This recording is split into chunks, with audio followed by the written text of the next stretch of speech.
กรมภาษีกระทรวงการเงินได้จัดกล่องประชุมประเมินแผนงานผู้ประกอบการมาตรฐาน AEO สาธารณรัฐประชาธิปไตยประชาชนลาวของคณะวิชาการอาเซียนหรืออาเซียน AEO MRA กรมภาษีกระทรวงการเงินสาธารณรัฐประชาธิปไตยประชาชนลาวได้เป็นเจ้าภาพจัดกล่องประชุมประเมินแผนงานผู้ประกอบการมาตรฐาน AEO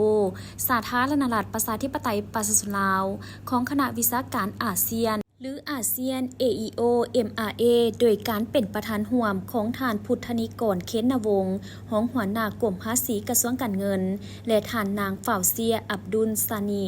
ประธาน SWG AAMRA ผู้ช่วยหัวหน้าการพัวพันสากลมีผู้ต่างหน้าจากบรรดาประเทศสมาชิกอาเซียนและภาษีลาวที่เกี่ยวข้องเข้าร่วมในกล่องประชุมท่านพุทธนิกรเค้นวงศ์ให้ฮู้ว่า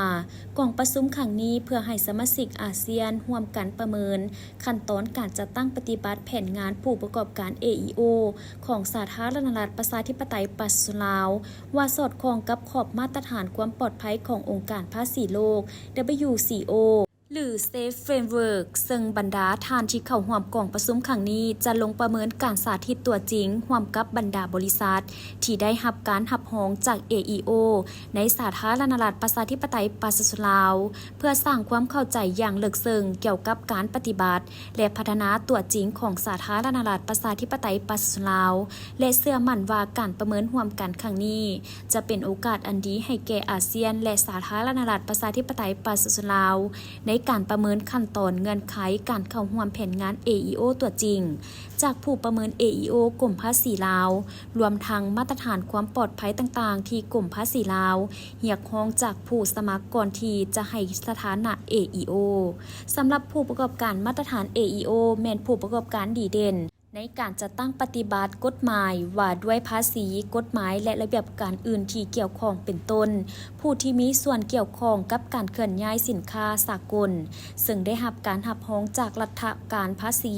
รับประกันการเคลื่อนไหวธุรกิจสอดคล้องกับเงื่อนไขและมาตรฐานที่กำหนดไว้ซึ่งกล่องประชุมครั้งนี้ได้นำเสนอเกี่ยวกับขั้นตอนการเข้าร่วมแผนงานผู้ประกอบการ AEO ของสาธารณรัฐประชาธิปไตยประชาชนลาวขั้นตอนการประเมินAEO และความคืบหน้าต่างๆในการจัดตั้งปฏิบัติแผนงานผู้ประกอบการ AEO และได้แลกเปลี่ยนคำคิดคำเห็นต่อบรรดาเวียกงานที่เกี่ยวข้อง